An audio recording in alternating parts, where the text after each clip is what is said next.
Ever notice how ads always pop up at the worst moments? When the killer's identity is about to be revealed.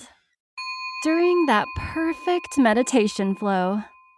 On Amazon Music, we believe in keeping you in the moment. That's why we've got millions of ad-free podcast episodes, so you can stay completely immersed in every story, every reveal, every breath. Download the Amazon Music app and start listening to your favorite podcasts ad-free, included with Prime. Is email dead? And if not, what are some tips to keep it alive? Stay tuned and find out. Welcome. Okay, here's the question. How are we dark horses? You know, the ones everyone is betting against, the ones they don't expect to win, place, or even show on the track, and they'll even laugh on us when we talk about trying. How do we show the world our greatness and triumph? Come on. Well, that's the question, and this podcast will give you the answers. This is The Dark Horse Entrepreneur. My name is Tracy Brinkman. And push it up. What is up? What is up?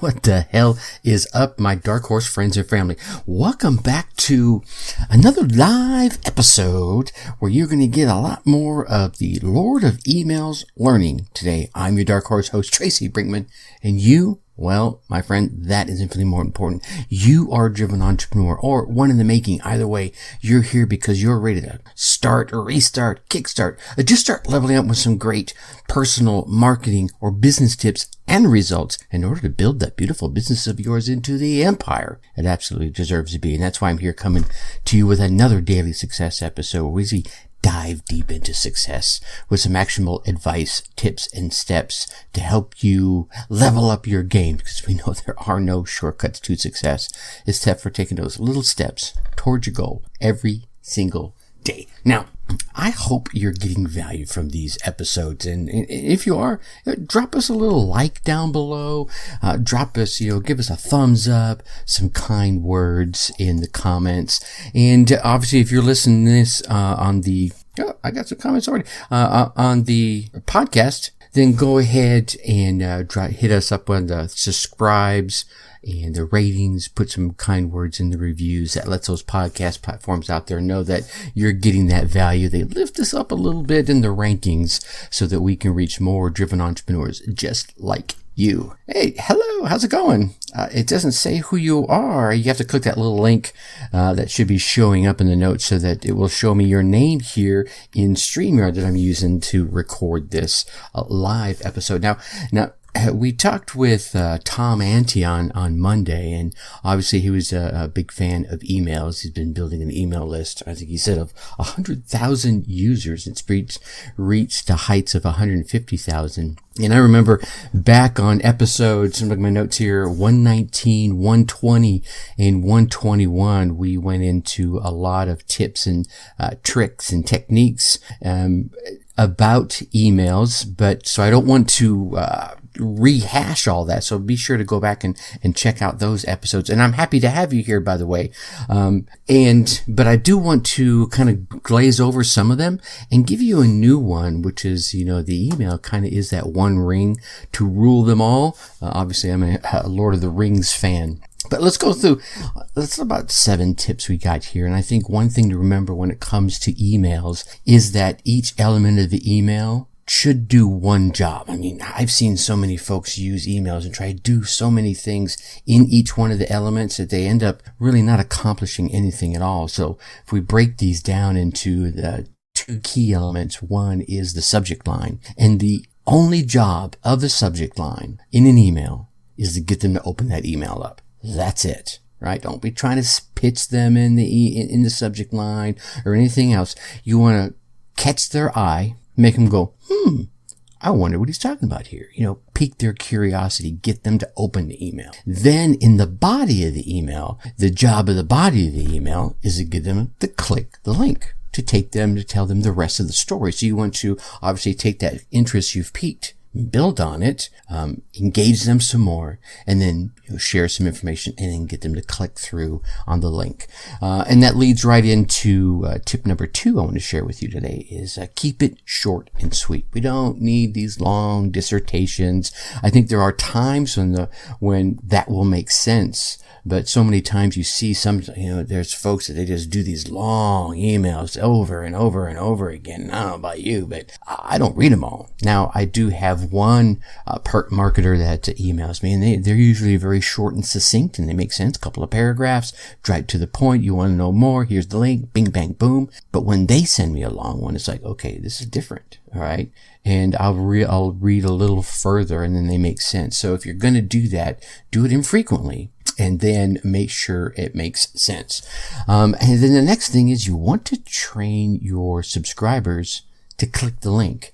And the best way to do that is to have a link in every email, right? If you just, you send an email every once in a while and you never put a link in, and all of a sudden there is a link, well, they're like, I don't want to click that, right? So if every email has a link, right, to get more information, to share more of the story and what have you, then they're trained to go ahead and click on that link. Now, a great way to do this is by sharing stories and then saying, if you'd like to know the conclusion, you got to click that link, right? Or if you want to know what happened, you got to click that link. Or if you want to know how to keep this from happening to you, you get it. Click the link, right? And then the next one comes up with, as you're doing these emails, you're going to want to be consistent. And that doesn't have to be every single day, but whatever schedule you're on, right? Ka-chunka, ka-chunka, ka-chunka, ka-chunka. That way when they see your name, they're like, oh, I know this. This is Tracy. He's got this email and I'm going to check it out. And yeah, I probably won't hear from him again for a week, and boom. Don't send out an email and then wait 6 weeks to send out another one, because sometimes people get blasted with so many emails like, who is this guy? Delete, right? And I think another good thing about consistency is consistency breeds familiarity. You like how my tongue just tripped over my eye teeth? I couldn't see what I was saying. Familiarity breeds comfort. And comfort breeds trust, right? So you want to keep that consistency. If that's once a week, if that's twice a week, you're going to send them something on Tuesday and Friday, whatever it is, keep going. And then as you're able to, especially with the technology we have nowadays, personalize. As you get little bits of information personalized, at least their name, right? Bam, I'm going to drop this in here. And so instead of it saying, hey, user, right? It says, hey, Tracy, hey, John, hey, Jane. So it just brings them in a little bit more. And then segment your list, right? So as you build your list, sometimes they came in through this channel via maybe your lead magnet. Maybe they came in through your podcast. Maybe they came in through you just engaging with you.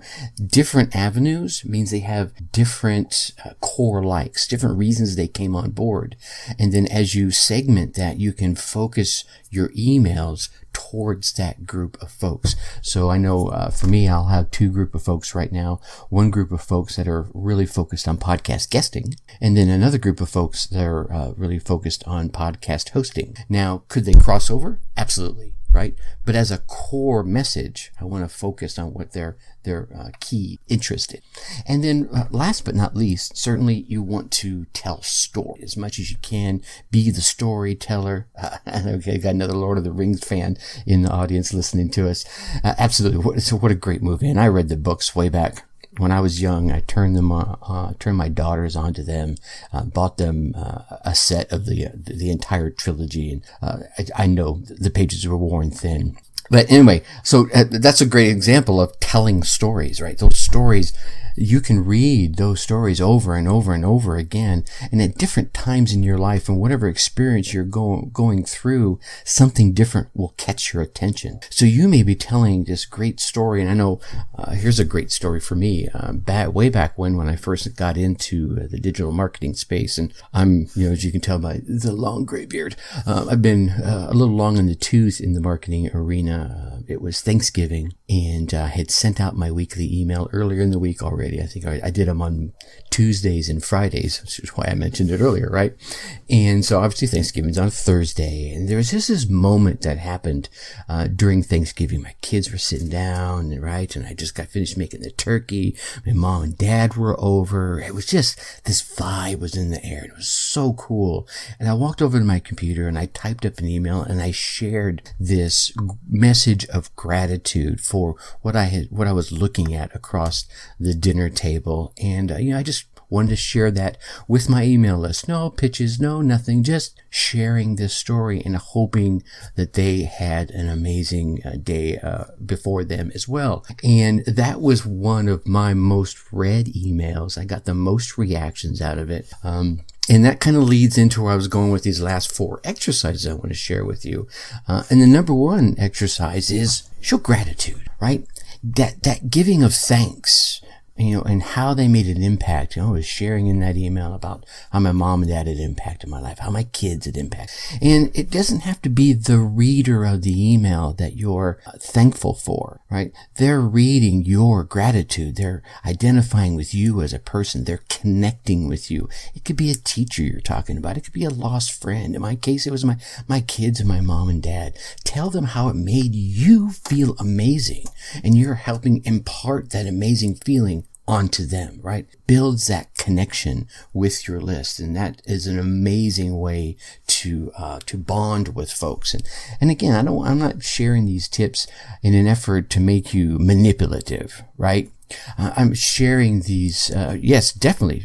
Please message me and let's connect. So in the chat here, and I can't see their name, said they were going to be messaging me. And anyone listening to this before or after, please feel free to hit me up on emails, Tracy@darkhorseschooling.com, or on Facebook or on LinkedIn. I am happy to connect with folks and help in any way I can. And that leads right in to the next exercise I want to share with you is ask for help. Hey, I have a question. I need some assistance. Open yourself up. There's so much wisdom and untapped knowledge out there. The list of people you have on your email have such a diverse set of backgrounds. I can almost guarantee it. And trust me, they'll be flattered that you're asking for the help, and they might even provide you some insights that could change your life or change your business. Plus, and you've heard me say this, you always want to be listening to your tribe anyway, right? So it's a great way to get valuable tips and insights on how you can better serve them. But at the same time, you're showing, what? I'm human. Just like you. I'm just like you, which is one of the great connectors. Another exercise here is to do something unexpected, right? I think the key here is to develop something openly and creatively. Maybe you put yourself in their shoes and think about it for a minute. What kind of challenges are they going through right now? And how can you help them with that challenge? And just give it to them, right? Remember we talked about this earlier this week, I believe it was. Do something valuable and give it away. People will be lining up with their take my money, please. Because they're like, if this is what he's giving away, how amazing is his service that I pay for, right? And again, I'm not sharing these things to be manipulative. I'm sharing them because as you put more out, you get more back. It's karma, right? Okay. And maybe there's somebody out there who's, having trouble with their emails. And maybe there's someone out there having troubles making that first sale or, making a connection. And you figure out, here's how I can help them. Put it out there. Hey, I know Jake could help John, and let me tell you all about Jake. And you send that email out, and folks going, oh my God, that's what I needed. And then they want to cut, and then there's that whole thing about reciprocity come all the way around. And I think finally, and this is one that could be challenging, and hear me out, expressing an opinion. I get it. There are so many opinions out there. They're like buttholes. We all have one. Some of us have multiple opinions. But I'm not talking about expressing an opinion in order to convince someone to come over on your side. I'm talking about building up your skills in communication, in leadership, that you can express your opinion in such a way that you're sharing without offending. right? You don't have to say, you know what, I think McDonald's is the greatest restaurant on the planet, and if you don't think so, you're a jerk, you're a butthead, you're an asshole, whatever it is. You don't have to be like that. You can express what it is you like about something without putting forth the thought that if you don't agree with me, you're a jerk. You know what I'm saying? So expressing opinion is certainly a great way to start a dialogue. I know my former sister-in-law was polar opposite to me when it comes to political views, but we were able to have some amazing conversations because neither one of us were trying to force our opinions upon the other. It was like, hey, this is what I think, this is what you think. Well, I never thought about it that way. So you can have that dialogue, that exchange. And if one of you moves your needle one way or the other, fine. If you don't, fine. It's okay. But express an opinion. Here's the thing, or especially when it comes to your email list, having an opinion. Don't be all milquetoast, wishy-washy, right? I don't know. What do you think? No, have an opinion. And if you don't have an opinion, share why you don't have an opinion. Well, I've never tried it. I've never used that service. I don't know that person. So I really can't share an opinion. If you've heard something good, bad, or ugly, just share it like that. But have an opinion and be willing to express it. Here's the fun thing when it comes to emails. You're going to have to go through Minas Ithil to get to your Middle Earth, and you don't have a Gandalf to guide you, right? Oh, well, maybe you do. Yeah, I do have the beard, yeah? Anyway, learn to control that one ring of email that can control them all in a way that will help them by getting them to open up the email with the subject, by giving to your tribe, by expressing your opinion so that you can reap the rewards greater than any dragon's treasure. Yeah? All right, my Dark Horse friends and family. Tomorrow we're going to be chatting about social media trends that you're definitely going to keep an eye on. All right. Until next time, or actually until tomorrow, I'm going to leave you as I always do. Think successfully and take action. Thank you for listening to the Dark Horse Entrepreneur Podcast. Thanks for tuning in.